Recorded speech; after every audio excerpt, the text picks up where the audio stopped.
العالمین والعاقبۃ للمتقین والصلاة والسلام علی سید الانبیاء والمرسلین وعلی آلہ واصحابہ الطیبین الطاہرین اما بعد فاعوذ باللہ من الشیطان الرجیم بسم اللہ الرحمن الرحیم یا ایہا الذین آمنوا ادخلوا فی السلم کافہ ولا تتبعوا خطوات الشیطان۔ لائق ست تکریم برادر عزیز حضرت علامہ سید نور میاں صاحب قبلہ مد ظلہ العالی وہ جملہ ذوی الاحترام ذوی الاحتشام باصفا علماء کرام عرش مقام سادات اعظام حاضرین محفل پردہ نشین ماؤں اور بہنوں، السلام علیکم ورحمۃ اللہ وبرکاتہ۔ انتہائی عقیدت و محبت کے ساتھ الصلاۃ والسلام علیک یا حبیب اللہ وعلی آلک و اصحابک یا نور اللہ صلی اللہ تعالی علیہ وسلم۔ صبح طیبہ میں ہوئی بڑھتا ہے باڑا نور کا، صبح طیبہ میں ہوئی بڑھتا ہے باڑا نور کا، صدقہ لینے نور کا آیا ہے تارا نور کا، میں گدا تو بادشاہ بھر دے پیالہ نور کا، نور دن دونا تیرا دے ڈال صدقہ نور کا، یہ جو مہر و ماہ پر اطلاق آتا نور کا، بھیک تیرے نام کی ہے استعارہ نور کا، اور ایک سینے تک مشابہ ایک وہاں سے پاؤں تک، ایک سینے تک مشابہ ایک وہاں سے پاؤں تک، حسن سبتین ان کے جاموں میں ہے نیما نور کا، تیری نسل پاک میں ہے بچہ بچہ نور کا، تو ہے عین نور تیرا سب گھرانہ نور کا، نور بنت نور زوج نور ام نور نور، نور بنت نور زوج نور ام نور نور، نور مطلق کی کنیز اللہ رے لمعہ نور کا، اے رضا یہ احمد نوری کا فیض نور ہے، ہو گئی میری غزل بڑھ کر قصیدہ نور کا۔ آج کی یہ محفل شہید اعظم علی جدہ وعلیہ السلام کی یاد میں انعقاد پذیر ہے۔ بہترین گفتگو آپ نے میاں سے سماعت فرما لی اور تقریر ہو گئی۔ اب میرے پاس صرف آدھے گھنٹے سے 35 منٹ کا وقت ہے، اور چونکہ ایئرپورٹ پر ہمیں وقت پہ پہنچنا ہے، 5:00 کی فلائٹ ہے اور بھی جے پور سے۔ اللہ نے وقت میں جتنی برکت دی توفیق دی، میں آپ کے سامنے اتنی گفتگو کا شرف حاصل کروں گا۔ اچھی طرح یہ بات یاد رکھیں، کربلا کی جو جنگ ہے وہ دین کے تحفظ کے لیے ہے۔ کربلا کی جنگ دین کے تحفظ کے لیے ہے، اور دین کتنا قیمتی ہے کہ سب کچھ دین پہ لٹایا گیا۔ حضور علیہ السلام کے دندان اسی دین کے لیے شہید ہوئے۔ اللہ کے رسول صلی اللہ علیہ وسلم نے مکہ جیسا شہر اسی دین کے لیے چھوڑا۔ 3 سال تک کے شعب ابی طالب کے اندر حضور کا پورا خاندان اس دین کے لیے قید رہا۔ صرف کربلا کی 3 دن کی قربانی نہیں ہے اللہ کے دین کے لیے، خاندان نبوت نے ان 3 دن سے پہلے 3 سال تک قید و بند کی زندگی مکے کی گھاٹیوں میں گزاری ہے۔ اور حضرت جعفر طیار کا قول ہے، فرماتے ہیں کہ جس وقت 3 سال تک کے رسول اللہ کا خاندان شعب ابی طالب کے اندر قید رہا، تو ہم اپنے چھوٹے چھوٹے ننھے ننھے بچوں کو درخت کی سوکھی پتیاں کھلایا کرتے تھے، اور رات کے وقت جب بھوک کی وجہ سے ہم بے چین ہو جاتے تھے تو ہمارے پیروں سے رات کے وقت جو چیز ٹکرا جاتی تھی ہم اس چیز کو، نرم چیز کو اٹھا کر کے اپنے منہ میں ڈال کر چباتے تھے۔ جب ہم نے اپنے ننھے بچوں کو درخت کی پتیاں چبائی اور ان کو چبانے کے لیے درخت کی پتیاں دی تو اس وقت ان کے ہونٹ ایسے موٹے اور خشک ہو گئے تھے جیسے اونٹوں کے ہونٹ ہو جاتے ہیں۔ یہ قربانی اللہ کے دین کے لیے اللہ کے رسول صلی اللہ علیہ وآلہ وسلم کے گھرانے نے دی ہے۔ میرے پیارے آقا صلی اللہ علیہ وسلم کے پیارے دیوانوں، جس دین کو آج ہم نے پیٹھ کے پیچھے ڈال دیا ہے، جس دین کو آج ہم نے اللہ اکبر لائق تقلید یا لائق عمل نہیں سمجھا، آج یہ امت جو ہے ان کے ہاتھوں میں شراب کے پیالے تو ہیں، ہاتھوں سے تسبیحاں نکل گئی۔ آج اس قوم کے ہاتھوں میں موبائل تو ہے اور زنا کے مناظر دیکھ رہے ہیں، قرآن ہاتھ میں لینے کی توفیق نہیں ہے۔ میرے پیارے آقا صلی اللہ علیہ وسلم کے دیوانوں، مسجدیں ویران ہیں، نماز کی توفیق نہیں، گناہوں کے اڈوں کو آباد کیا جا رہا ہے۔ تھوڑی دیر کے لیے احساس کرو، اگر نبی اور آل نبی کی محبت ہے، 3 سال کسے کہتے ہیں؟ 3 سال تک کے گھاٹی کے اندر جو ہے قید رکھا جانا، سوشل بائیکاٹ کیا جانا کتنا خطرناک اور دردناک مرحلہ ہوگا۔ اور آپ کو بتاؤں، اللہ نے آپ کو بھی اولاد دی ہے، اللہ نے ہمیں بھی اولاد دی ہے۔ ایک باپ کے دل پر اس وقت کیا گزرتی ہے جب کسی کی بیٹی کو بے قصور طلاق دیا جاتا ہے۔ اللہ کے حبیب علیہ السلام کی 2 بیٹیوں کو صرف اس لیے طلاق دیا گیا تھا کہ محمد عربی کسی کے روکنے سے، دین کی خدمت سے رکتے نہیں ہیں، ان کی بیٹیوں کو طلاق دے دو۔ جس وقت ان کی بیٹیوں کو طلاق دیا جائے گا تو محمد عربی کو ذہنی طور پر اتنا تناؤ ہوگا کہ وہ دین کا کام چھوڑ کر کے گھر بیٹھ جائیں گے۔ اور جب ابو لہب جیسے دہشت گرد نے، اس کمینے انسان نے اللہ کے رسول علیہ السلام کی وہ 2 بیٹیاں جو اس کے گھر میں بہو کی شکل میں تھی، جب طلاق دینے کا اپنے بیٹوں کو حکم دیا، اور میرے نبی کی بیٹیاں طلاق پا کر کے جب اپنے گھر کی طرف آ رہی تھی، میں خواتین کی بھی توجہ چاہتا ہوں اور آپ کی بھی توجہ چاہتا ہوں۔ دیر تک گفتگو تو نہیں ہوگی لیکن جتنی گفتگو ہوگی آپ کی توجہ چاہتا ہوں۔ میری بہنوں ذرا سوچو، عورتیں تو طلاق کے نام سے بھی ڈرتی ہے۔ جب طلاق کا نام لیا جاتا ہے لوگ کتنا بے چین ہوتے ہیں، ہونا بھی چاہیے۔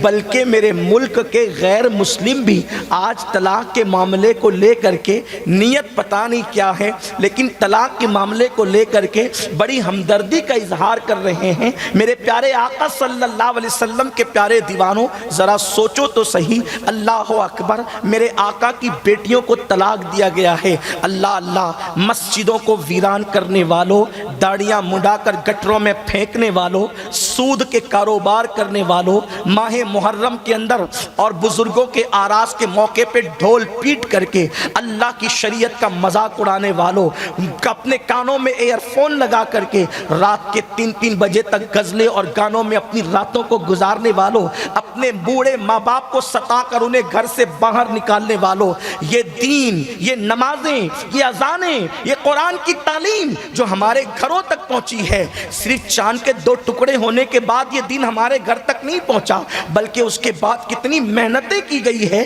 چاند کے ٹکڑے ہونا حق ہے لیکن کتنی محنت ہے، ذرا تصور کرو۔ اللہ اکبر، حضور کی دونوں بیٹیاں طلاق پا کر کے اپنے گھر سے نکل کر رسول اللہ کے گھر آتی ہے، سرکار ابد قرار کی ان پہ نظر پڑتی ہے اور وہ اپنے دوپٹے سے آنسو پوچھتے ہوئے روتے ہوئے جو ہے آقائے کریم کے گھر کی طرف بڑھتی ہے۔ سرکار پوچھتے میری بیٹیوں کیا ہوا؟ سرکار کی بیٹیوں نے عرض کی بابا آپ کی بیٹیوں کو طلاق دے دیا گیا ہے۔ سرکار نے پوچھا بیٹی طلاق دیا کوئی قصور تو ہوگا؟ آپ ہمارا قصور یہ ہے کہ ہمارا باپ لوگوں کو جنت کی طرف بلاتا ہے، بس یہی قصور ہے۔ مکے کے کافر چھپ چھپ کر کے دیکھ رہے تھے کہ جب طلاق شدہ بیٹیوں کو محمد عربی دیکھیں گے تو وہ گھر میں لوٹیں گے کہ دوبارہ قدم نہیں نکالیں گے، مگر تاریخ کے اوراق گواہ ہیں۔ اللہ کے رسول بیٹیوں کے سر پہ ہاتھ رکھ کر کے کہتے ہیں بیٹیوں جاؤ، صبر کرو، اللہ اجر دے گا، میں اللہ کے دین کے لیے نکل چکا ہوں، اب میرے قدم دوبارہ واپس نہیں پلٹ سکتے۔ میرے پیارے آقا صلی اللہ علیہ وسلم کے پیارے دیوانوں، دین کے لیے کتنی قربانی دی گئی۔ یہ دین قربانیوں سے پھیلا ہے، یہ اذانیں ہمارے گھر تک قربانیوں کی وجہ سے ہے، یہ نمازیں قربانیوں کی وجہ سے ہے۔ ابھی آپ میاں سے سن رہے تھے کہ حسین پاک کا خاندان کتنا حسین ہے۔ میرے آقا صلی اللہ علیہ وسلم کے پیارے دیوانوں، میں بھی فضائل پڑھتا وقت ہوتا تو، لیکن میں آپ کے سامنے مختصر سے لفظوں میں فضائل پڑھنا چاہتا ہوں۔ حسین اتنا بے مثال ہے، حسین جس نے دین بچایا، دیکھو دین پھیلایا رسول اللہ نے، رسول اللہ کے صحابہ نے، اور محنت سے پھیلایا، اور دین بچانے کے لیے مولا حسین کا انتخاب کیا گیا۔ دین لانے والا بھی بے مثال تھا، دین بچانے والا بھی بے مثال تھا۔ جس نے دین لایا ہے اس کی اصل بھی بے مثال ہے، اس کی نسل بھی بے مثال ہے، اور جس نے دین بچایا ہے اس کی اصل بھی بے مثال ہے، اس کی نسل بھی بے مثال ہے۔ جو دین لاتا ہے اس کی اصل کو ابراہیم کہتے ہیں، اور جو دین بچاتا ہے اس کی اصل کو محمد رسول اللہ کہتے ہیں، اور اس کی نسل کو، جس حسین نے دین بچایا ہے اس کی نسل کو اللہ اکبر زین العابدین کہتے ہیں، محمد باقر کہتے ہیں، امام جعفر صادق کہتے ہیں، موسیٰ کاظم کہتے ہیں، علی رضا کہتے ہیں، تقی کہتے ہیں، نقی کہتے ہیں، حسن عسکری کہتے ہیں، عبد القادر جیلانی کہتے ہیں، معین الدین اجمیری کہتے ہیں، مخدوم اشرف جہانگیر سمنانی کہتے ہیں، شاہ برکت اللہ عشقی کہتے ہیں، وارث دیوا کہتے ہیں۔ یہ حسین کی نسل ہے۔ اور آخری میں حضرت عیسیٰ جس کے پیچھے نماز پڑھیں گے وہ مہدی بھی حسین کی نسل میں ہو۔ نعرہ تکبیر، نعرہ رسالت، شہدائے کربلا، سبحان اللہ سبحان اللہ۔ جس کے بیٹے اتنے بے مثال ہو اس کا بابا حسین کتنا بے مثال ہو۔ لانے والے کی بھی مثال نہیں، بچانے والے کی بھی مثال۔ لیکن دین وہی بچا سکتا ہے جس کا دین پر عمل ہو۔ آج آپ اور ہم بھی دین بچانے نکلے ہیں۔ شریعت بچاؤ، شریعت بچاؤ، کیا مذاق لگایا ہے؟ خود تو فجر میں سوتا پڑا ہے، تو کیا شریعت بچائے گا؟ تیرے گھر کی شادی میں ڈی جے بج رہا ہے، تو کیا شریعت بچائے گا؟ تیری بیٹیاں بے پردہ بازاروں میں گھوم رہی، تو کیا شریعت؟ جو اپنے گھر میں شریعت نہ بچا سکے وہ اپنے ملک میں شریعت کیا بچا سکتا ہے؟ شریعت تو وہ بچاتے ہیں جن کے گھر میں شریعت کا نظام قائم ہے۔ بے شک بے شک، سبحان اللہ۔ دنیا سمجھ رہی ہے تم لطیفہ گوئی کر رہے ہو، تم کیا شریعت بچاؤ گے؟ اگر شریعت سے اتنا ہی پیار ہے تو پھر چہرے سے داڑیاں مڈا کے گٹروں میں کیوں پھینکتے ہو؟ شریعت سے اتنا ہی پیار ہے تو تمہارے گھروں کی شادیوں کے اندر ناجائز و حرام کام کیوں ہوتے ہیں؟ شریعت سے اتنا ہی پیار ہے تو تمہاری مسجدیں ویران کیوں ہے؟ میں نے کہا تھا نا کہ گفتگو کے لیے اب وقت نہیں بچا۔ دیکھو شریعت جس نے بچایا ہے، دو باتیں عرض کروں گا، صرف بات مکمل کروں۔ شریعت کس سے بچتی ہے؟ بچاتا کون ہے؟ دین بچاتا کون؟ امام حسین کہتے ہیں، ایک خطبے میں کہتے ہیں، کہا میں بھی قرآن و سنت کا پابند ہوں اور میرا گھر بھی قرآن و سنت کا پابند ہے، اور فرمایا ہر اس شخص سے میری جنگ ہے۔ امام حسین کی جنگ صرف یزید سے نہیں ہے۔ محبت اہل بیت صرف ہاتھوں میں کڑے پہننے کا نام نہیں ہے۔ محبت اہل بیت ہاتھوں میں رسیاں ڈورے باندھنے کا نام نہیں ہے۔ محبت اہل بیت دین پر فدا ہونے کا نام ہے۔ نعروں سے اہل بیت کی محبت ملتی ہے۔ ہم رسومات کے پابند نہیں ہیں، ہم حقیقتوں کی راہ کے مسافر ہیں۔ محبت اہل بیت صرف ہاتھ چومنے کا نام سمجھ رکھا ہے۔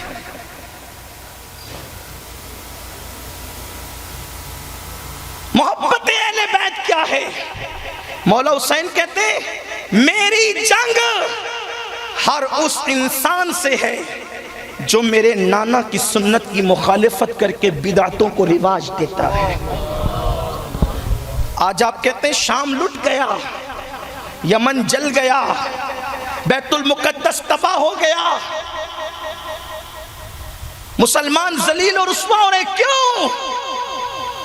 تم نے سنتوں کی مخالفت کر کے مولا حسین سے جنگ کا اعلان اور ان کا چیلنج قبول کیا ہے، لاشعوری طور پر صحیح لیکن کیا ہے تم نے، اور حسین سے کوئی جیت نہیں سکتا۔ اتنا بڑا لشکر لے کر آیا، اس کی قبر کا نشان مٹ گیا۔ ارے جب صحابی کا بیٹا ٹکرائے تو قبر کا نشان مٹ جاتا ہے، بے نمازی کا بیٹا ٹکرائے گا تو اس کی اوقات کیا ہے؟ آپ دیکھیں تو صحیح، حیرت ہے، یہ امت کبھی تباہ نہ ہوتی، اس امت کے گھروں کو آگ نہ لگتی، یہ امت کبھی رسوا نہ ہوتی، یہ امت کی لاشوں کے ٹکڑے زمین پہ بکھرے نظر نہ آتے، قوم کی بیٹیاں برقعے پہن کر کے سگنلوں پہ بھیک نہ مانگتی، اگر یہ قوم امام علی مقام سے سچے دل سے محبت کرتی۔ مولا امام نے تو یہ کہا، ہر اس سے میری جنگ ہے جو میرے نانا کی سنت کے خلاف زندگی گزار رہا ہے اور بدعتوں کو رواج دے رہا ہے۔ داڑھی منڈانا کون سی سنت ہے؟ یہ بھی تو بدعت ہی ہے۔ لوگوں کو قبر پہ چادر چڑھانے کی بدعت نظر آتی ہے، یہ داڑھی منڈا کر گٹر میں پھینکنے کی بدعت کیوں نظر نہیں آتی؟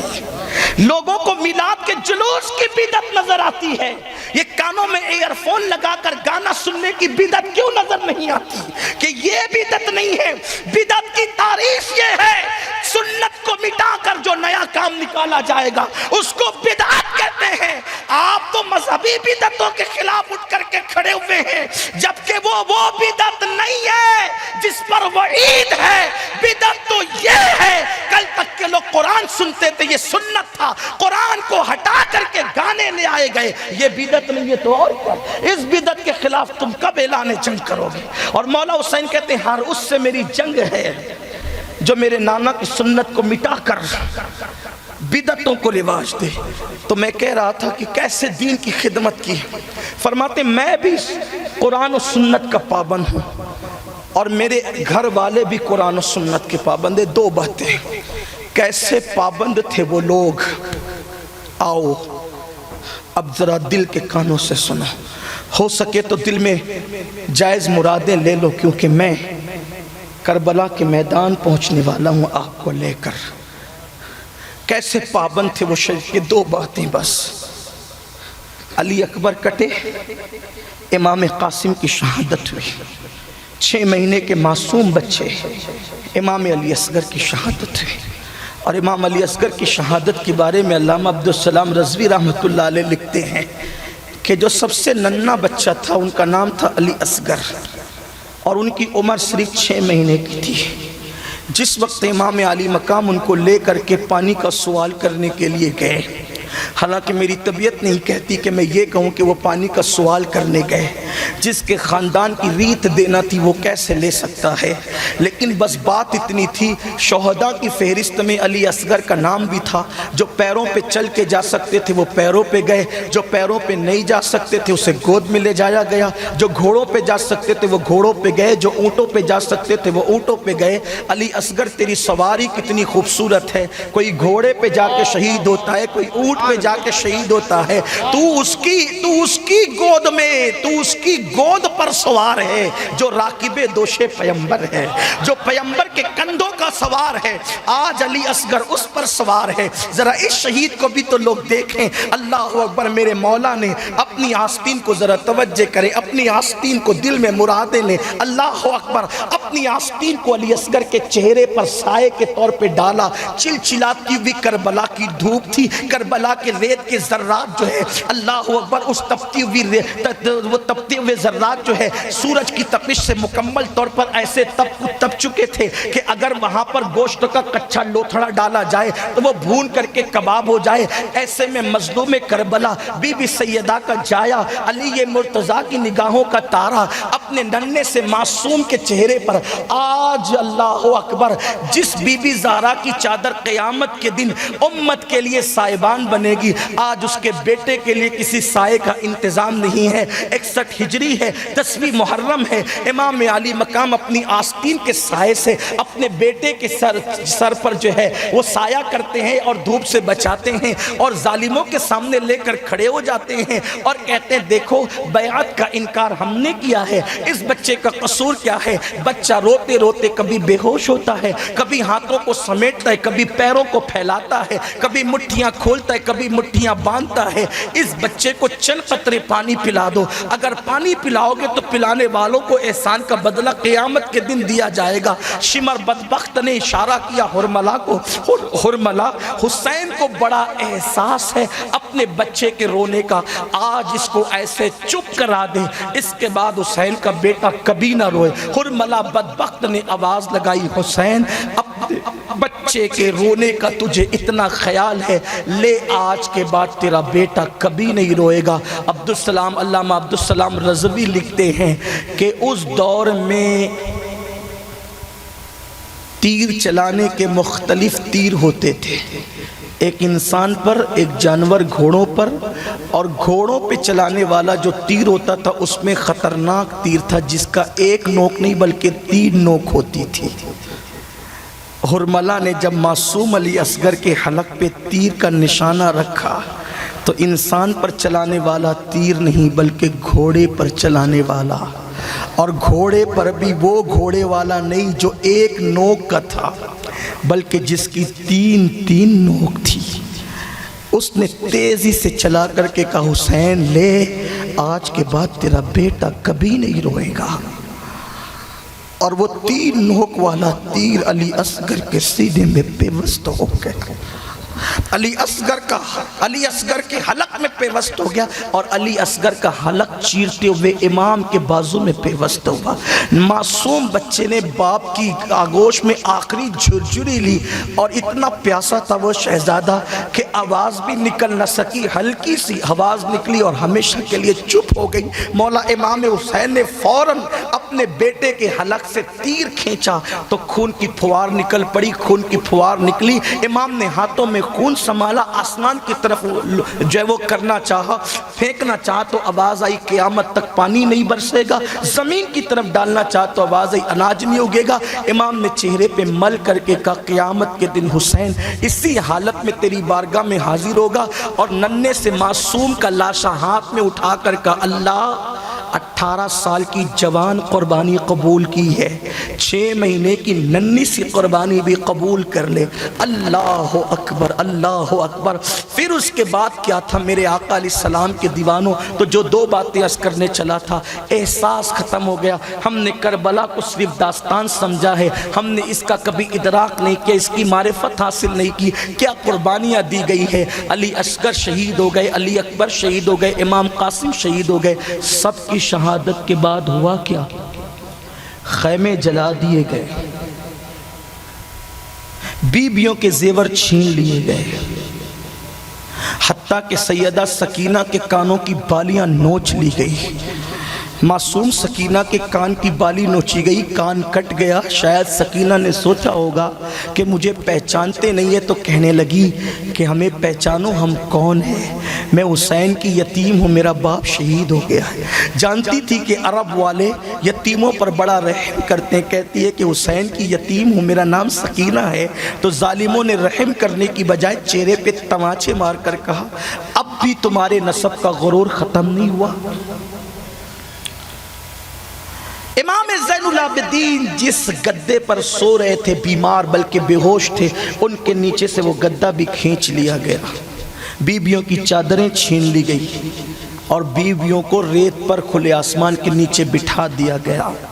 جب وہ شہزادیاں کھلے آسمان کے نیچے بٹھا دی گئی تو اس وقت ہوا کیا؟ رو رہی تھی، اور صرف رو رہی تھی، آنکھوں میں آنسو تھے، زاروں قطار ڈو رہی تھی۔ ایسے میں روتے روتے اچانک کیا دیکھا گیا کہ سورج غروب ہونے کے قریب ہے، سورج غروب ہونے کے قریب ہے۔ بی بی سیدہ زینب نے اٹھ کر کے کہا، نبی کے گھر کی بہووں، نبی کے گھر کی بیٹیوں، نبی کی نواسیوں، بہت رو چکی ہوں، اور بہت رونا ہے، عصر کا سورج غروب ہو رہا ہے، کہیں ایسا نہ ہے کہ رونے میں تم اپنی نماز ضائع کر دو۔ اٹھو، ابھی بھی نماز تم پر معاف نہیں ہے، نماز اب بھی پڑھو، اس لیے کہ میرے نانا کا فرمان ہے کہ جس نے عصر کی نماز جان بوجھ کے چھوڑ دی اللہ اس کے عمل کو ضائع کر دیتا ہے۔ اب بھی اگر تم نے نماز عصر چھوڑی، مجھے ڈر لگتا ہے تم نے کربلا میں جو قربانی دی ہے کہیں وہ قربانی تمہاری ضائع نہ ہو جائے۔ دنیا نے دیکھا، تاریخ گواہ ہے کہ اس وقت ان بیویوں نے نماز پڑھی۔ آج ہم شادیوں میں نماز چھوڑ دیتے، ایک میت ہو جائے محلے میں تو ساری عورتیں اس عورت کے پاس اس کو تسلی دیتے، بیٹھتی ہے، روتی ہے، اس وقت تو لوگ نماز چھوڑ دیتے ہیں۔ وہاں ایک میت نہیں ہوئی تھی، 72 لاشیں پڑے تھے، اور ان کو 50 گھوڑے اپنی ٹاپوں سے روند رہے تھے، سر کاٹ لیے گئے تھے، دوپٹے تک چھین لیے گئے تھے، اس وقت بھی انہوں نے نماز کو ترک نہیں کیا۔ اور یہاں تو نرم گدوں پہ نمازیں چھوڑی جا رہی ہیں۔ جمعہ کی نماز 2 رکعت پڑھ کے مسلمان ایسے بھاگتا ہے جیسے کوئی اس کے سر پہ ڈنڈا لے کر کے کھڑا ہے۔ دین کہاں ہے؟ آج امت مسلمہ پر جو بھی برا وقت ہے وہ صرف دین سے دوری کا نتیجہ ہے۔ فرائض کا دامن، سنتوں کا دامن، شریعت کا دامن ہاتھوں میں نہیں ہے۔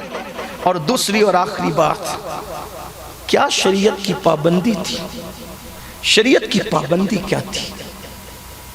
دوسری اور آخری بات، گھر میں کیا ماحول تھا سنتوں پر عمل کا، شریعت پر عمل کا جذبہ کیا تھا؟ جس وقت میدان کربلا میں سالار قافلے کو الوداع کہہ کر کے شہید ہو جاتا ہے، آپ سن چکے کہ دوپٹے بھی چھین لیے گئے، معصوم بچے کا جھولا بھی چھین لیا گیا، سب چیزیں چھین لی گئی، حتیٰ کہ سکینہ کی بالیاں بھی چھین لی گئی، شہزادی سکینہ کی، گھوڑے لاشوں کو روند چکے، سورج غروب ہو گیا۔ کربلا کا 10 محرم کا سورج غروب ہو گیا، شرم سے اس نے اپنا چہرہ چھپا لیا۔ جب 11ویں شب طلوع ہوئی، 11ویں شب، اس کو تاریخ میں شام غریبہ کے نام سے جانا جاتا ہے۔ یہ بڑی دردناک شب ہے۔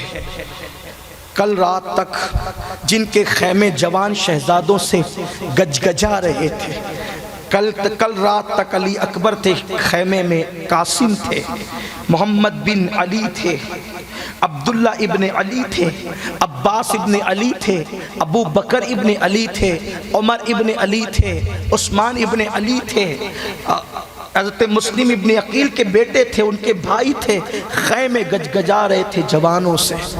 آج خیمے بھی جل گئے، ریت پر کھلے آسمان کے نیچے شہزادیوں کو بٹھا دیا گیا، کٹی ہوئی لاشیں تھی، جیسے رات کربلا کی دھرتی پر اپنی سیاہ چادر کو، سیاہ زلفوں کو بکھیرنے لگی۔ سیدہ زینب نے سوچا رات ہو گئی، ظالم پتہ نہیں کیا کریں گے، تو جلے ہوئے خیمے کی ایک کنات اس کو اپنے سر پہ رکھا، سر چھپانے کے لیے۔ آج بے حیا لڑکیوں کے گھروں میں بھی پوری تجوریاں بھری رہتی ہے دوپٹوں سے۔ جن کے گھر میں جبریل اجازت کے بغیر نہیں آتا، ان کے سروں پہ دوپٹے بھی نہیں۔ یہ صرف دین کے لیے ہوا تھا، صرف دین کے لیے، صرف دین کے لیے، دین کے تحفظ کے لیے۔ جلے ہوئے خیمے کی کنات سر پہ ڈالی اور ریت میں کچھ ڈھونڈنے لگی۔ کسی نے کہا بی بی کیا ڈھونڈتی ہے؟ کہا کوئی ہتھیار تو لوں، اس لیے کہ کٹے ہوئے لاشوں پر پہرا دینا آج میری ذمہ داری ہے۔ کٹے ہوئے لاشوں پہ پہرا دینے کے لیے فاتح خیبر صاحب ذوالفقار کی بیٹی ہتھیار ڈھونڈتی ہے۔ لوگ کہتے ہیں مسلمان بیٹی کو دوسرے نمبر کا درجہ دیتے ہیں، میں کہتا ہوں شاید تم نے ہمارے یہاں اسلام کی بیٹیوں کا کردار نہیں پڑھا۔ اگر تم زینب کو پڑھ لیتے تو شاید یہ تانا ہمیں نہیں دیتے، اس لیے کہ زینب صرف زینب نہیں ہے، زینب کبھی کردار حسین ادا کرتی ہے، زینب کبھی کردار علی ادا کرتی ہے، زینب کبھی کردار فاطمہ ادا کرتی ہے، ایک زینب ہے جو کبھی حسن کا کردار ادا کر رہی ہے، کبھی مولا حسین کا، کبھی مولا علی کا، کبھی سیدہ فاطمہ کا۔ مولا حسین جب رونے لگتے ہیں تو دوپٹے سے آنسو پوچھ کر کردار فاطمہ ادا کرتی ہے، اور اہل بیت کے قافلے کی سالار بن کر کردار حسین ادا کرتی ہے، اور لاشوں پہ پیرا دے کر فاتح خیبر کی بیٹی علی کا کردار ادا کرتی ہے۔ تو جب وہ ریت میں ڈھونڈنے لگی کچھ نہیں ملا، ایک ٹوٹا خنجر جو جنگ کے درمیان کسی کا ٹوٹ کر گر گیا تھا یا کسی نے پھینک دیا تھا، ریت سے اٹھایا اور ٹوٹا خنجر لے کر بی بی زہرا کی شہزادی لاشوں پہ پیرے دینے لگی۔ کٹی پٹی لاشیں پڑی ہوئی ہیں، فرات سے کہ بہنے کی آواز اس کا شور ہو رہا ہے، یا درندوں کے چیخنے چلانے کی آواز آ رہی ہے۔ چھوٹے چھوٹے معصوم بچے جب درندوں کے چیخنے چلانے کی آواز سنتے ہیں تو دبک کر کے ماں کے سینے سے لگ کر کے بیٹھ جاتے ہیں، پیاس کی وجہ سے بے ہوش ہو جاتے ہیں۔ ایسے میں بی بی زینب لاشوں پہ پیرا دیتی ہے، دیکھا کہ کوئی رات کے اندھیرے میں کوئی چلتے ہوئے آ رہا ہے۔ سیدہ نے جب دیکھا، آنے والے کو آتے دیکھا، خنجر دونوں ہاتھوں سے تان دیا اور تان کر کے فرمایا، خبردار وہیں ٹھہرنا، علی کی بیٹی ہوں، فاطمہ کی بیٹی ہوں، کیا رہا ہے؟ سب تو تم نے لوٹ لیا، تم نے ہمارے تو چادریں بھی لوٹ لی۔ آج جدید تحقیق کے نام پہ یہ باتیں ہوتی ہے کہ چادریں نہیں لٹی تھی، استاد زمن نے لکھا چادر لٹی تھی، صد اللہ فاضل نے لکھا چادر لٹی تھی، فقیہ ملت نے لکھا چادر لٹی تھی۔ کس نے نہیں لکھا؟ اہل سنت کے معتبر مورخین نے لکھا چادر لٹی۔ زینب نے کہا ہماری چادریں تک تم نے لوٹ لی، میری سکینہ کے کان تم نے کاٹ دی، ہمارے بچوں کو تم نے بھوکا پیاسے شہید کی، گھوڑوں کی ٹاپوں سے تم نے لاشوں کو کچل دیا۔ اب ہمارے پاس بچا کیا ہے؟ کیا لینے آئے ہو؟ رکو وہی رکو، اب کیا لینا چاہتے ہو؟ اب کیا لینا چاہتے ہو؟ اب اگر تم آگے بڑھے تو اسی ٹوٹے خنجر سے میں تمہیں قتل کر دوں گی، وہی رکو۔ آنے والا وجود رک گیا، اس نے کہا بی بی میں مرد نہیں ہوں، میں عورت ہوں، میں لڑنے نہیں آئی بی بی، میں حر کی بیوی ہوں، تمہاری مدد کے لیے آئی ہوں۔ حر کی بیوی کا نام سن کر سیدہ نے خنجر پیچھے کیا۔ میری مائیں اور بہنیں سب توجہ سے سن، کوئی تفسیرے کا وقت نہیں ہے میرے پاس، بس دین کیسے پھیلا ہے، اگر اس کو تم نے محسوس کیا تو کر لو، کربلا کی میں اس کو محسوس۔ خنجر پیچھے کیا، حر کی بیوی کیوں آئی؟ حر کی بیوی نے کہا بی بی میں اہل بیت سے محبت کرتی ہوں، میں نے عمر سعد سے کہا کہ تم قیدی بنا کر انہیں یزید کے دربار میں لے جاؤ گے نا، 5ویں صبح طلوع ہونے والی ہے، چھوٹے چھوٹے بچے رحم کر، وہ پیاسے بھوکے مر جائیں گے بھوک اور پیاس سے، تو یزید کے دربار میں کیا لے جاؤ گے تم؟ کم سے کم انہیں پانی تو پلاؤ کہ وہ زندہ رہے، اتنا پانی تو پلا دو کہ وہ زندہ رہے۔ بی بی میں ٹھنڈا پانی مانگ کر عمر سعد سے لائی ہوں، یہ ٹھنڈا پانی میرا قبول کر لو بی بی۔ سیدہ نے سنا ٹھنڈا پانی، ٹھنڈا پانی، کہتی حور کی بیوی ہمیں آج کی تاریخ میں ٹھنڈے پانی کے نام سے بھی نفرت ہو گئی ہے، لے جائیے تیرا ٹھنڈا پانی، ہم نہیں پیئیں گے۔ تو اس وقت تو کیوں نہ آئی ٹھنڈا پانی لے کر جب میرا قاسم پیر رگڑ رہا تھا پیاس کی وجہ سے؟ اس وقت تو کیوں نہ آئی جب میرا علی اکبر پلٹ پلٹ کر 2 مرتبہ آیا تھا اپنے باپ کے پاس، یہ کہے کہ ابا 2 قطرے پانی پلا دو، میں پورے لشکر سے مقابلہ کر سکتا ہوں۔ میرا معصوم علی اصغر گیا، اس وقت تو کیوں نہ آئی؟ میرے عباس کے بازو کٹے، اس وقت تو کیوں نہ آئی؟ تو اب آئی ہے، لے جا تیرا ٹھنڈا پانی، ہم قبول نہیں کرتے۔ کہتے ہیں کہ نبی کے گھر والوں کے پاس نام فاطمہ کا بڑا احترام ہے، بلکہ نام فاطمہ کا احترام کس ایمان والے کے پاس نہیں. نبی کے خاندان کو منانا ہو تو فاطمہ زہرا کا نام لے لو وہ مان جاتے. خاندان تو خاندان ہے. حضور جب سخت ناراض ہوتے تھے اور کوئی سیدہ کا نام لے لیتا تھا تو حضور مسکرا پڑتے تھے. حور کی بیوی جانتی تھی, کہنے لگی بی بی آپ کو آپ کی امی جان سیدہ فاطمہ کا واسطہ میرا پانی قبول کر لیں. اگر آپ نے ٹھکرا دیا نا یہ پانی تو وہ میرا مذاق اڑائیں گے. پانی لے. سیدہ نے جب اپنی امی کا نام سنا, نام سن کر پانی قبول کیا, حور کی بیوی کو ساتھ لیا اور ساتھ لے کر جہاں پہ بیویاں سسکیاں لیتے ہوئے بیٹھی تھی, سیدہ سکینہ جہاں بے ہوش پڑی ہوئی تھی وہیں پر اللہ اکبر بی بی زینب پانی لے کر اور حور کی بیوی کو لے کر گئی. مشکیزہ پلٹا گیا, کٹورے میں پانی نکالا گیا, سیدہ سکینہ کے چہرے پہ چھیٹے دیے گئے. سکینہ ہوش میں آئی. جب سکینہ ہوش میں آئی تو سیدہ زینب نے کہا بیٹی یہ پانی پی لو. سکینہ نے پوچھا, شہزادی سکینہ نے پانی کا نام سن کر بڑی سادگی اور معصومیت سے کہا پھوپھی امی کیا میرے چچا عباس فرات سے پانی لے کر واپس آ گئے؟ ایک بار زخم پھر ہرے ہو گئے. یہ سکینہ شہزادی نے کیوں کہا تھا کہ عباس واپس آ گئے؟ وجہ یہ تھی کہ جب عباس شہید ہوئے تھے, آخری ہچکی لے رہے تھے, تو امام حسین نے کہا تھا میرے بھائی تو نے میری ہر مراد پوری کی, آخری تیری خواہش بتا دے, تیری آخری خواہش کیا ہے تاکہ میں پوری کر دوں. حضرت عباس نے کہا تھا آقا حسین میری آخری خواہش یہ ہے کہ جہاں میری شہادت ہو جائے میرا لاشا وہیں چھوڑ دینا, خیمے میں مت لے جانا. کیوں؟ اس لیے میرے آقا کہ میں سکینہ سے وعدہ کر کے آیا ہوں کہ پانی لاؤں گا, کم از کم میرا لاشا نہیں پہنچے گا اتنی دیر تک سکینہ صبر سے میرا انتظار تو کرے گی, لیکن لاشا لے جاؤ گے تو اس کا صبر کا پیمانہ ٹوٹ جائے گا.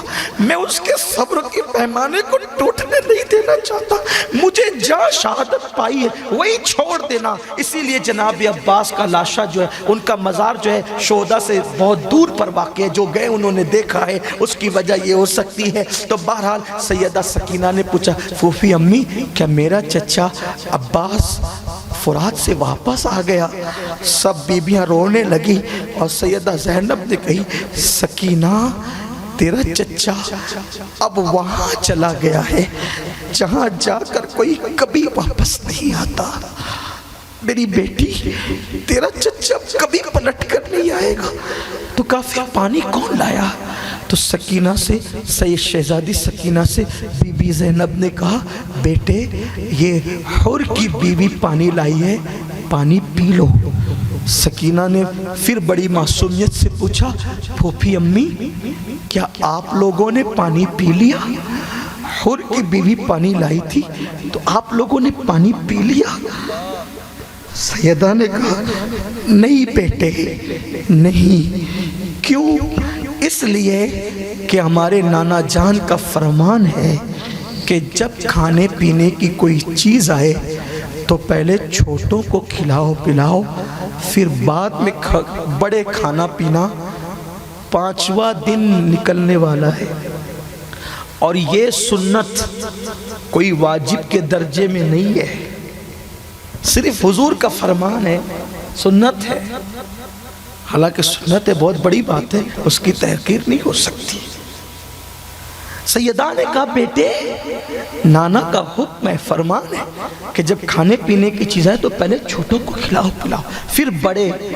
میری بیٹی اس پورے قافلے میں سب سے چھوٹی تم ہو, اس لیے پہلے تم پیو گی, پھر نانا کی سنت پہ عمل کرتے ہوئے ہم تو اپنا دیکھ ہی لیں گے. مورخ لکھتا ہے جب سیدہ سکینہ نے یہ جملے سنے کہ نانا کی سنت ہے کہ پہلے چھوٹوں کو کھلاؤ پلاؤ بعد میں بڑے, ابھی بے ہوشی سے ہوش میں آئی تھی, اٹھنے کی طاقت نہیں تھی, اٹھنے اٹھنے کی قوت نہیں تھی، پوری طاقت اکٹھا کر کے حسین کی یتیم کھڑی ہوگی اور کھڑے ہو کر جہاں کٹے پیٹے لاشیں تھے اس طرف جانے لگی. اندھیرا تھا، تاریکی زیادہ تھی. جب اس طرف جانے لگی سیدہ زینب نے کہا بیٹی کہاں جا رہی ہو؟ شہزادی سکینہ نے آگے قدم بڑھائے، پھر کہا بیٹی کہاں جا رہی ہو؟ پھر آگے قدم بڑھائے شہزادی سکینہ کی طرف. زینب سیدہ اٹھی اور اٹھ کر کے اپنی باہوں میں لے لیا. پوچھا بیٹی ادھر کہاں جا رہی ہو؟ سکینہ نے کہا پھپھی امی آپ اتنی جلدی بھول گئی نانا کا فرمان. ابھی تو آپ نے کہا کہ نانا کا حکم ہے جب پانی کھانا ملے تو پہلے سنت یہ ہے چھوٹوں کو کھلاؤ چھوٹوں کو پلاؤ. آپ بھول گئی ہے جب آپ خلاف سنت عمل نہیں کرتی تو میں خلاف سنت عمل کیسے کروں؟ میرے قافلے میں سب سے چھوٹی سکینہ نہیں ہے، میرے قافلے میں سب سے چھوٹا میرا بھیا علی اصغر ہے. پہلے میں اصغر کو پلاؤں گی اس کے بعد خود پانی. سبحان اللہ. آپ سے پوچھتا ہوں یہ لوگ دین بچاتے ہیں، دین یہ بچاتے ہیں، دین یہ دیندار یہ لوگ ہیں. دین پر عمل اس کو کہتے ہیں. 7 سال کی بچی 5 دن کی پیاس ایک طرف، نانا کی سنت ایک طرف. اس شہزادی سکینہ نے 7 سال کی بچی نے پیاس کو ٹھوکر لگائی مگر سنت مصطفیٰ کے خلاف عمل کرنے کی کوشش نہیں کی. آپ کیا سمجھتے ہیں جس 7 سال کی بچی کی تربیت حسین نے ایسے کی تھی اس وقت جوانوں کے کردار کا عالم کیا ہوگا؟ سبحان اللہ. سبحان اللہ. جس کے گھر کی 7 سال کی بچی میں سنت پر عمل کا جذبہ یہ ہے. آج قوم کی بیٹیاں کافر لڑکوں کے ساتھ فون پر بات کر رہی ہے. قوم کی بیٹیاں میک اپ کر کے ولیمے میں گلے میں چادر لٹکا کر کے گھوم رہی ہے. باپ دیکھ رہا ہے، بھائی دیکھ رہا ہے کہ میری بہن گلی کے فلاں لڑکے کے ساتھ ہنس رہی ہے، آنکھیں بند کر کے نکل رہا ہے. حضور فرماتے وہ مرد دیوس ہے، دیوس جس کے گھر کی عورتیں بے پردہ گھر کے باہر نکلے اور وہ مرد منع نہ کرے، نہ ان کی نمازیں قبول ہے نہ ان کی دعائیں قبول ہے. کہاں ہے دین؟ صرف شربت اور کھچڑے پر تم نے کربلا کو تولا ہے. چند گرم شربت بنا کر کے تم امام علی مقام کی شہادت کا بدل پیدا کرو گے. خدا کی عزت کی قسم یہ چند گرم شربت خون حسین کا بدل کیا ہو سکتے ہیں؟ اگر 7 سمندر کو شربت میں تبدیل کر دیا جائے، آسمان کے سارے اناج کو ایصال ثواب کی صف میں کھڑا کر دیا جائے تو بھی حسین کے خون کے قطرے کا بدل نہیں ہو سکتے. اس لیے کہ خون حسین صرف نہیں ہے. رسول اللہ نے فرمایا میری اہل بیت کو میرے خمیر سے پیدا کیا گیا. حضور کہتے ہیں میرے خمیر سے پیدا کیا گیا. اور میرے امام اعلیٰ حضرت کہتے ہیں خون خیر الرسل سے ہے جن کا خمیر، خون خیر الرسل سے ہے جن کا خمیر. اس ریاض نجابت پہ لاکھوں سلام. سبحان اللہ. سبحان اللہ. نبی کے خون کے قطرے کی کوئی قیمت ہو سکتی ہے؟ میں یہ نہیں کہتا شربت نہ بناؤ، جو منع کرتے ان کے دل سیاہ ہے. کیونکہ جب کتے کو پانی پلانے پہ جنت مل سکتی ہے تو نام حسین پہ شربت پلانے پہ کیا نہیں مل سکتا؟ ہم منع نہیں کرتے، لیکن اگر آپ یہ سمجھتے ہیں کہ صرف شربت پلا کر کے ہم اپنی ذمہ داری نبھا چکے تو نہیں. جس دین کے لیے قربانی دی گئی ہے اس دین کی طرف آنا ہوگا. اپنے گھروں میں اسلامی مذہبی ماحول پیدا کرنا ہوگا. اگر مولا حسین سے محبت ہے، جاتے جاتے آپ سے کہنا چاہتا ہوں مولا حسین سے جنگ مت کرو. نسلیں بھی ختم ہو جائیں گی، نسلیں بھی ختم. لاشعوری طور پہ تم جنگ کر رہے ہو نا، مت کرو. چھوڑ دو گانے سننا، چھوڑ دو فلمیں دیکھنا، چھوڑ دو داڑیاں منڈانا، نرم گدوں پہ فجر کی نماز ترک کرنا چھوڑ دو، عورتوں پہ بد نظری کرنا چھوڑ دو. میرا ٹائم ہو گیا ہے، مجھے وقت پہ پہنچنا ہے، لیکن اگر میں جلدی سے 2-3 منٹ میں اگر ایک بات کر سکا تو کروں گا۔ یزید، جس کو ہم یزید کہتے ہیں، شاید میری قوم کچھ گناہوں کے جملے پہ توجہ کرنا، بھی فتویٰ نہیں لگانا، میری قوم کچھ گناہ کے معاملے میں یزید سے 2 قدم آگے بڑھ گئی ہے۔ یزید بندروں کا ناچ دیکھتا تھا، یہ ہیرو ہیروائن کو ننگا ناچتے دیکھ رہے ہیں۔ یزید بانسری کی میوزک سنتا تھا، یہ تو کتنی پتہ نہیں کیسی کیسی میوزک سن رہے ہیں۔ مولا حسین نے جب اس کے ہاتھ میں ہاتھ نہیں دیا، وہ شراب پیتا تھا، آج شراب اور نشہ عام ہے، آپ کے ہاتھ میں کیسے ہاتھ دیں گے، یا آپ کا ہاتھ اپنے ہاتھ میں کیسے لیں گے؟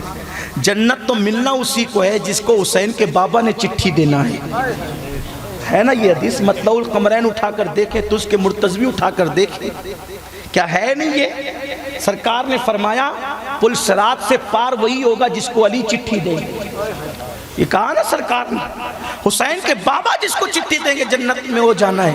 مولا حسین نے جس یزید کو پسند نہیں کیا وہ تمہیں پسند کریں گے؟ ذرا صرف آپ آج گھر جا کر 5 منٹ اکیلے میں بیٹھ کر سوچنا کہ یزید سے اپنی زندگی کتنی الگ ہے۔ ذرا سوچنا یزید سے آپ اپنی زندگی کتنی الگ ہے۔ وہ لڑکیوں سے زنا کرتا تھا، زنا آج ہمارے اندر نہیں۔ یزید کی موت کیوں ہوئی پتہ؟ بہت سے وجوہات اس کی موت کے لکھے گئے، لیکن عقد الفرید سے میں پڑھ رہا ہوں اب اس کا مفہوم۔ یزید کی موت کی ایک وجہ یہ بیان کی گئی ہے، اس کا بہت پکا دوست تھا سرجون، یزید کا ایک پکا دوست تھا سرجون، یہ یہودی تھا، اور ایک یہودی خوبصورت لڑکی سے یزید کو محبت ہو گئی تھی۔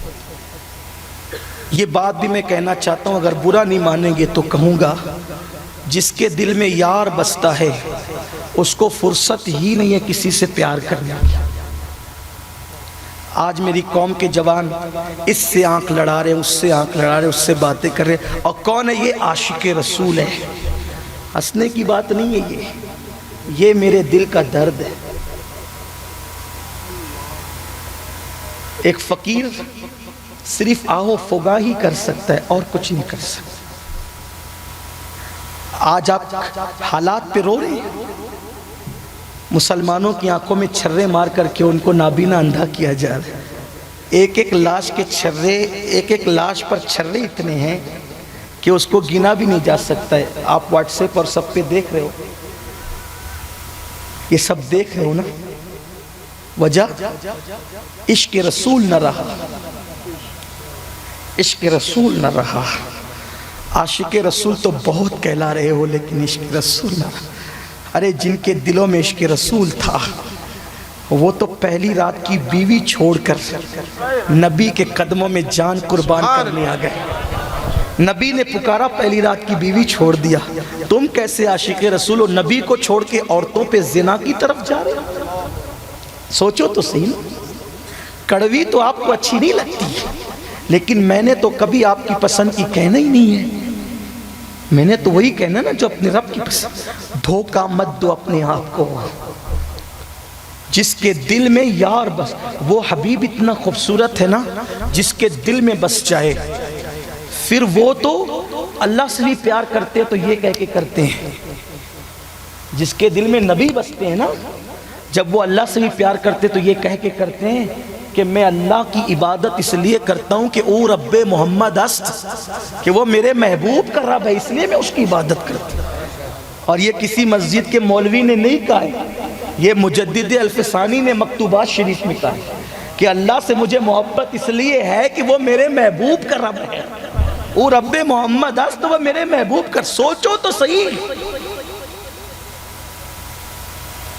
تو جس کے دل میں حضور کا عشق ہوگا اس کے ہاتھ کبھی شراب کی طرف نہیں بڑھیں گے، اس کے ہاتھوں میں کبھی جوے کے آلات نہیں ہوں گے، بستروں پہ لیٹ کر چادر منہ پہ ڈال کر وہ موبائل کے اندر کبھی زنا کے مناظر نہیں دیکھے گا۔ بے غیرتی کی حد ہے، بے شرمی کی حد ہے، اس پہ تم نعرے بھی لگاتے ہو کہ قبر میں نبی کا دیدار ہوگا، کس منہ سے دیدار کرو گے؟ کن جس سے تم نے موبائل پہ زنا کے مناظر دیکھے؟ مولا کائنات مشکل کشا کہتے ہیں میں نے تو کبھی اپنا خود کا سطر نہیں دیکھا۔ مولا علی کہتے ہیں میں نے خود کا اپنا کبھی سطر نہیں دیکھا۔ لوگوں نے کہا یہ تو ضرورت بھی ہے اور مجبوری بھی ہے، کوئی ناجائز و حرام تو نہیں ہے۔ کہا شرم آتی ہے جن آنکھوں سے محبوب خدا کو دیکھتا ہوں، جن آنکھوں سے حبیب کردگار کو دیکھتا ہوں، ان آنکھوں سے میں اپنا سطر کیسے دے؟ میں جانتا ہوں اتنا تقویٰ نہ میں کر سکتا ہوں نہ آپ۔ وہ علی تھے نا، علی کو سمجھنے کے لیے کم سے کم ولی بننا پڑتا ہے۔ آج جو سارے ہنگامے ہیں نا علی کی ذات پر، وجہ یہی ہے، وجہ یہی ہے کہ علی سمجھنے کے لیے کم سے کم ولی بننا پڑتا ہے۔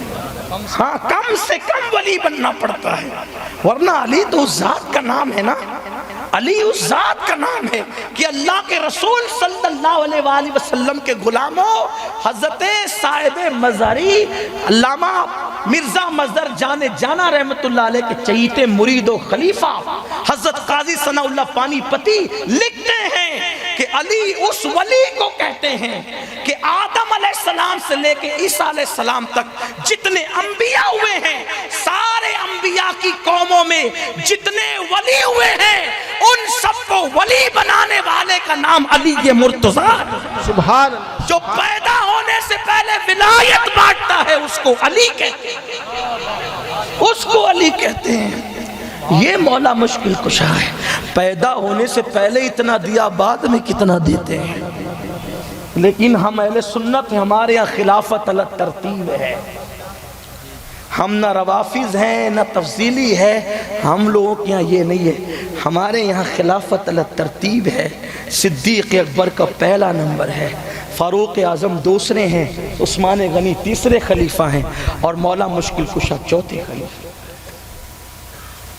اپنے چاہنے سے ہم کسی کو نہیں مانتے، رسول اللہ کے فرمانے سے مانتے۔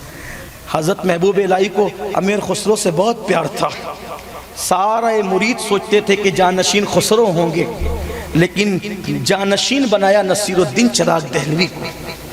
حالانکہ وہ پیار تو ان سے بھی تھا، لیکن وہ نہیں تھا جو خسرو سے، خسرو سے پیار اتنا تھا، خسرو سے پیار اتنا تھا کہ کہتے تھے کہ اگر شریعت منع نہ کرتی تو میں وصیت کر دیتا کہ خسرو کو اور مجھے ایک ہی قبر میں دفن کر دینا۔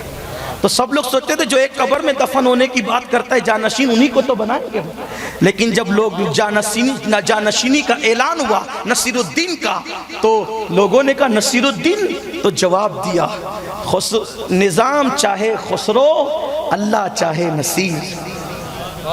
بھئی محبوب بنانا الگ بات ہے، جانشین بنانا الگ بات۔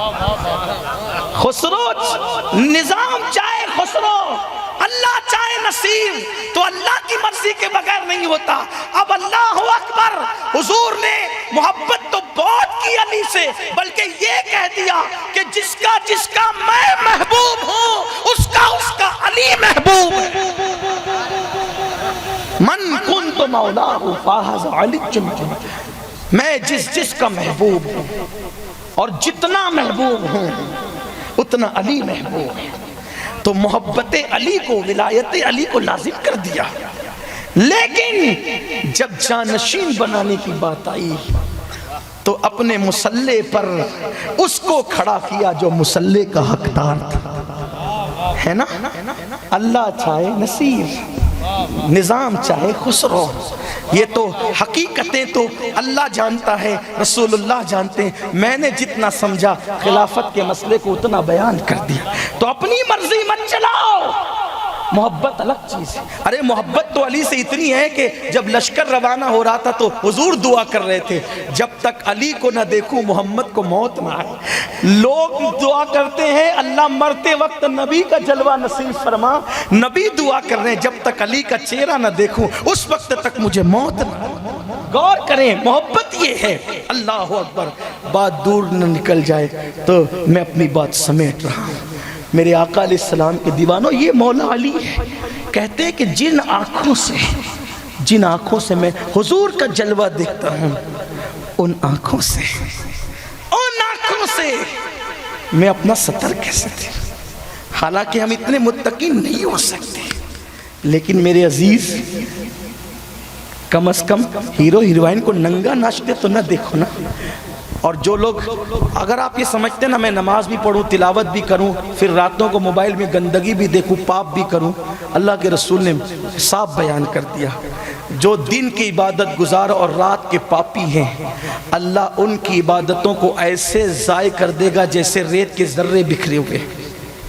والعاقبۃ للمتقین، عاقبت اور آخرت تو متقیوں کے لیے، اللہ متقیوں کا عمل قبول کرتا ہے، اللہ محتاج نہیں ہے آپ کے میرے عمل کا۔ جب کوئی عمل کرنے والا نہ تھا تو بھی وہ خدا تھا، جب کوئی نہ رہے گا تو بھی وہ خدا رہے گا۔ بات ختم کرتے ہیں۔ سرجون کہتا ہے، یہ اس کا دوست ہے، پکا یہودی تھا، یزید کو ایک لڑکی سے محبت ہو گئی، یہودی لڑکی سے، اور وہ لڑکی اصل میں محبت کرتی تھی سرجون سے، لیکن جب یہ بیچ میں گھسا تو چونکہ یہ تھا بادشاہ، نہ سرجون انکار کر سکتا تھا نہ لڑکی، ورنہ جان کو خطرہ تھا، تو یہ جاتا تھا تو یہ لڑکی دونوں کو جو ہے وہ دونوں کے ساتھ تعلقات قائم کیے ہوئے تھی، مجبوراً میں یزید سے، اور سچی محبت تھی سرجون کے ساتھ، تو یہ جو بھی جا کے کہتا تھا وہ اس کو بتا دیتی تھی۔ ایک دن یزید نے اس لڑکی سے کہا کہ میرے روزانہ کا بستر پہ کوئی نہ کوئی نیا مہمان ہوتا ہے، صرف حیا کے پردے میں کہہ رہا ہوں، آپ سمجھنے والے سمجھ جائیں۔ اس نے کہا میرے بستر پر ہر رات کوئی نہ کوئی نیا مہمان ہوتا ہے، آج کی رات میرے بستر کی مہمان تم ہو۔ لڑکی نے کہا میں زنا نہیں کروں گی۔ یزید نے کہا زنا نہیں کرے گی تو شادی کر لے۔ اس نے کہا ٹھیک ہے، کل فلاں جنگل میں آنا، گھوڑ سواری کریں گے، اس کے بعد شادی کا فیصلہ کریں گے۔ دو گھوڑے کھڑے کر دیے گئے، ایک گھوڑے پہ یزید بیٹھا، دوسرے پہ وہ لڑکی۔ گھوڑے دوڑتے رہے، جنگل میں کوئی اور نہ تھا، کسی کو اجازت نہ تھی۔ ایسے میں یزید نے اس سے خواہش کی کہ دو گھوڑوں کی بجائے ایک گھوڑے پر ہم بیٹھ جائیں، اور اس نے ادھر سے اتر کر لڑکی کے گھوڑے پہ بیٹھا۔ لڑکی نے لگام کھینچی، گھوڑے کو ایڑ لگا دی۔ جب گھوڑے کو ایڑ لگائی، گھوڑا بہت دوڑا۔ یزید اتنا موٹا تھا، بھدا ایک دم، کہ وہ اٹھنے بیٹھنے کو بھی مجبور تھا۔ بدن پہ بہت زیادہ بال تھے، جیسے کتے اور سور کے بدن پہ ہوتے، بہت زیادہ بال تھے، اور پورا اس کا چہرہ لال لال تھا، کنجی آنکھیں تھی۔ کسی کی آنکھیں ہو تو برا نہیں مانے، معاف کرے، کنجی آنکھوں والوں کے اندر مروت نہیں ہوتی الا ماشاءاللہ، چند کو چھوڑ کے سب ایسے نہیں ہوتے، لیکن اکثریت کا پہ بات کر رہا ہوں، بے مروت۔ تو کنجی آنکھیں تھی، چہرہ بالکل لال تھا، اور بہت بال تھے، جسم پہ بہت موٹا تھا۔ جب بہت گھوڑا اس لڑکی نے دوڑایا، وہ بڑی ماہر تھی گھوڑا دوڑانے میں، یہ ہانپنے لگا، اور جب ہانپنے لگا تو پانی پانی چلایا۔ مشکیزہ آگے گھوڑے کے لٹکا ہوا تھا، پانی کی طرف ہاتھ بڑھایا، لڑکی نے ہاتھ مارا، نیچے گرایا، وہ ہانپ بھی رہا تھا، نیچے گرا تھا، پانی مانگتا تھا، اور اس کے سینے پہ اس لڑکی نے پیر رکھ کر کے کہا مجھ سے شادی کرے گا؟ جو اپنے نبی کی اولاد کا وفادار نہ ہوا، وہ مجھ جیسی یہودی لڑکی سے وفا کب کر سکتا ہے؟ اور اس لڑکی نے خنجر نکالا اس حالت میں کہ وہ پانی مانگ رہا تھا، اور اس کی شہرت کو کاٹ دیا۔ اس کے بعد وہ لڑکی بھی غائب ہوئی، اور سرجون بھی ملک شام میں کبھی نہیں ملا۔ سرجون بیان کرتا ہے کہ پھر اس حال میں اس کی موت ہوئی۔ لوگ پھر اس کی لاشیں کو ڈھونڈنے لگے، اس کو ڈھونڈنے لگے، کئی دن تک نہیں ملا۔ آخر جب ملا تو اس وقت ملا جب اس کے جسم میں کیڑے پڑ گئے تھے۔ یہ ہے انجام ظلم کا۔ لیکن یزید کی موت کیسے ہوئی؟ کسی لڑکی کی ناجائز محبت میں۔ بولو آج آپ کی زندگی میں یہ ہے کہ نہیں؟ آج کے لڑکے کہتے ہیں مولانا جس جوانی میں لڑکی کی محبت نہ ہو وہ جوانی کیا کام کی؟ نادان، جوانی ہی نہیں، جس زندگی میں نبی کی محبت نہ ہو وہ زندگی کس کام کی؟ زندگی دی گئی ہے نبی کے لیے، زندگی ہے نبی کی نبی کے لیے، نا سمجھ مرتے ہیں زندگی کے لیے، جینا مرنا ہے سب کچھ نبی کے لیے۔ ہم نبی کے لیے آئے ہیں، اس لیے ان سے محبت کرو، زبانی محبت مت کرو۔ امام حسین کا آخری جملہ پڑھ دوں خطبے کا اور اپنی بات بھی ختم کر لوں۔ امام حسین کہتے ہیں جو میرے نانا کی سنت پہ عمل نہیں کرتا، میں حسین اعلان کرتا ہوں کہ اس کے دل میں میرے نانا کی محبت نہیں ہے۔ یہ اعلان میرا نہیں امام حسین کا ہے، ان کے خطبات اٹھا کر پڑھیں۔ اللہ ہم سب کو توفیق دے، گفتگو کے درمیان کوئی غلطی اللہ معاف کرے۔ استغفر اللہ ربی من کل ذنب واتوب الیہ۔ 12:30 بجے نکلنا تھا کیونکہ شاید 5 بجے سے پہلے ایئرپورٹ پہنچنا ہے، اور ہم لوگ کی عادت ہے کہ محفل ختم کر کے جاتے ہیں، لیکن اگر محفل ختم ہوئی تو پھر ہم لوگ شاید پہنچ نہیں پائیں گے۔ تو اگر آپ میرا عذر قبول کریں کہ آپ صلاۃ السلام سے پہلے مجھے نکل جانے دیں، پھر آپ لوگ سلام پڑھ لیں، دعا کر لیں تاکہ محفل مکمل اپنے اختتام کو پہنچے۔ سلام چھوڑ کے آپ نہ جائیں، ہمیں مجبوری آپ کو تو نہیں ہے، تو آپ ادھر ادھر تقسیم ہو جائیں اور ہمیں خاموشی سے چلے جانے دیں۔ السلام علیکم ورحمۃ اللہ۔